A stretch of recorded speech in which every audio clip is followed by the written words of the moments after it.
Josh, I need your help. With what? Stats. About Do you know the Kruskal-Wallis test? sort of. I can try and help you. Okay, good. I don't know anything.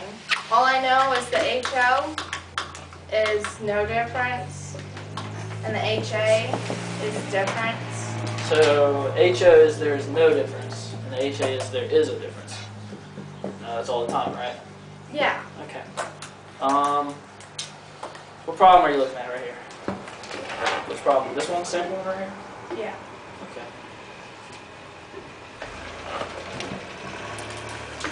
Okay. What can you tell me about that problem right there? What can you tell me? Well, the HA is the claim. There is a difference. There is a difference? Yeah. Okay. Let's see what you guys have for. Okay, so to find the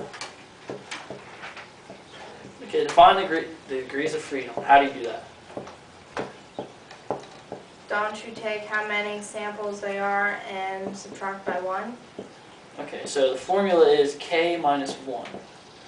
So that would be what? K is the number of sample groups? Yeah, so Okay. 3. So 3. So 3 minus 1, 2. So then it says, use table 6 in the back of the book. So go back here and see what we got. Okay, so then once we get to table 6, so the degree of freedom was 2, right? Okay, and the alpha value is 0.01, so 1%. So you come back here, you go from 2 all the way over to 0.01, and what do you get? 9.210. Okay, so there's your degrees of freedom right there. And that will also be your rejection reading. So anything less. And anything less than 9.210 is rejection reading. Okay. Okay. So then after that, you need to find the sum of the ranks for each sample. How do we do that? Okay, so right here. Do you know how to rank? No. You don't? No. Okay, well, the rank, all you have to do is take the numbers you're dealing with and put them in order from least to greatest. Okay, let me do that real quick. Okay.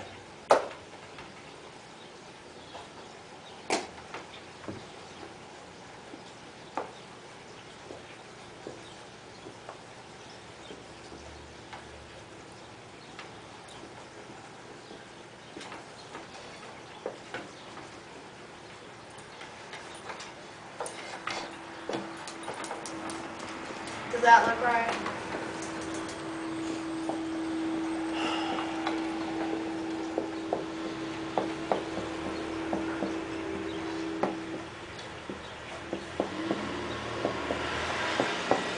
Looks about fine.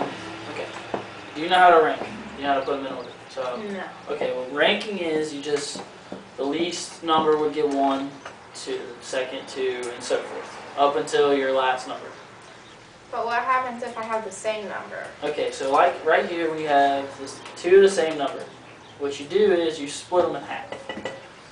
So it would go 1 as, so 33.45 is your first, it's your lowest number. Okay. Okay. The second, since there are two 35.97s, you would split them and each of them would be 2.5. Okay. And then after that, your next number, it wouldn't go to 3, it would go to 4. Because you can see there's 1, 2, 3 already. It's just these two are the same. Okay. So it would be 4 and then so forth. And it's like that for everyone that has the same. Okay, so all you need to do is add up the sum of the ranks of each sample group. So take all of Indiana and add those ranks up, and then Yeah. California. Okay. Okay, just do that real quick.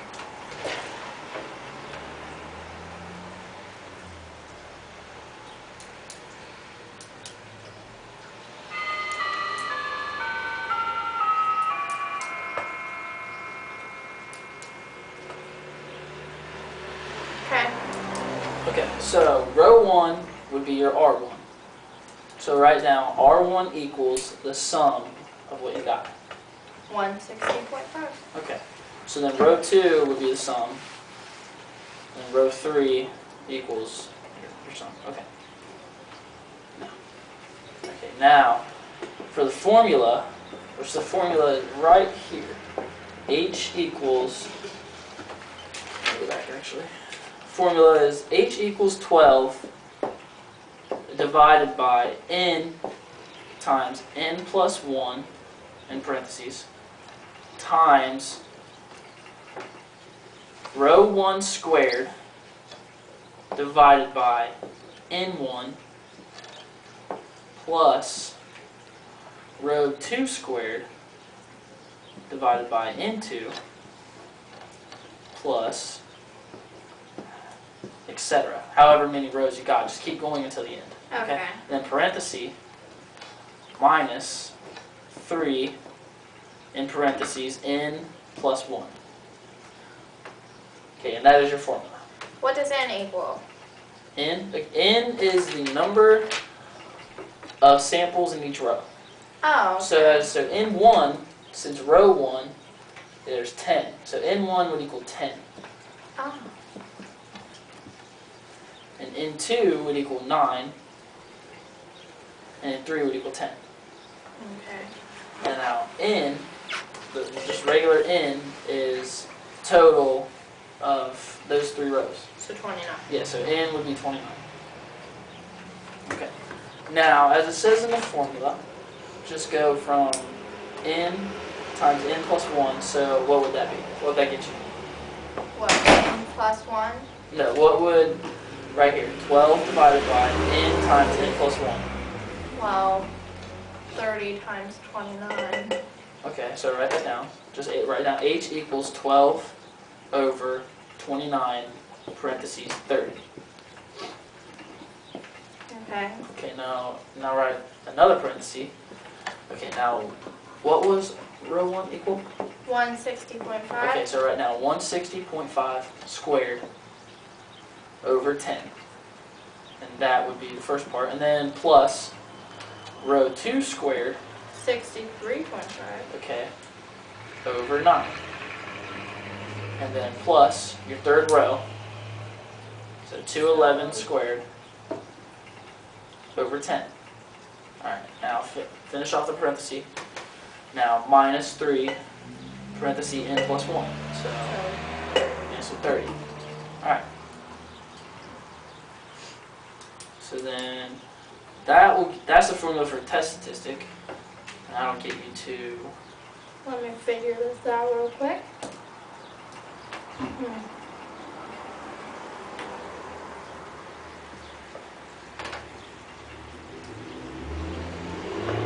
13.11? 13.12. yeah, 13.12 round. Okay, so that is your test statistic. And that will determine whether you fail to reject or reject the HO. Okay. Okay, so as we know, our critical value is 9.210, which means our rejection region is 9.210. So I want you to draw that right there, just a bell curve like that. Okay. All right, now put on, just go by 2s on the horizontal axis. Okay, now mark down where our critical value is at 9.210. Okay. Okay, so then our test statistic was 13. So that is greater than, which means it lies in the rejection region. So you would reject. Yes, yes, exactly. You would reject the HO. Okay, and then you would fail to reject the claim, right? Yes.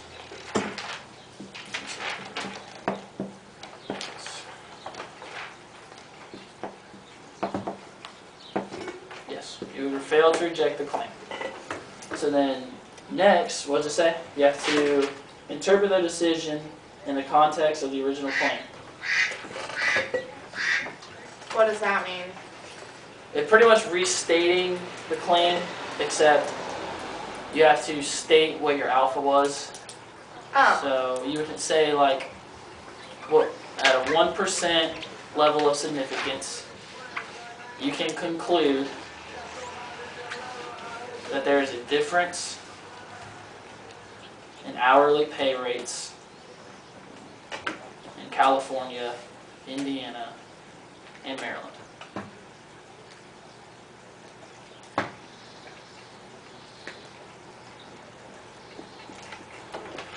That's pretty much it. Thank you. That's going to help a lot. You're welcome.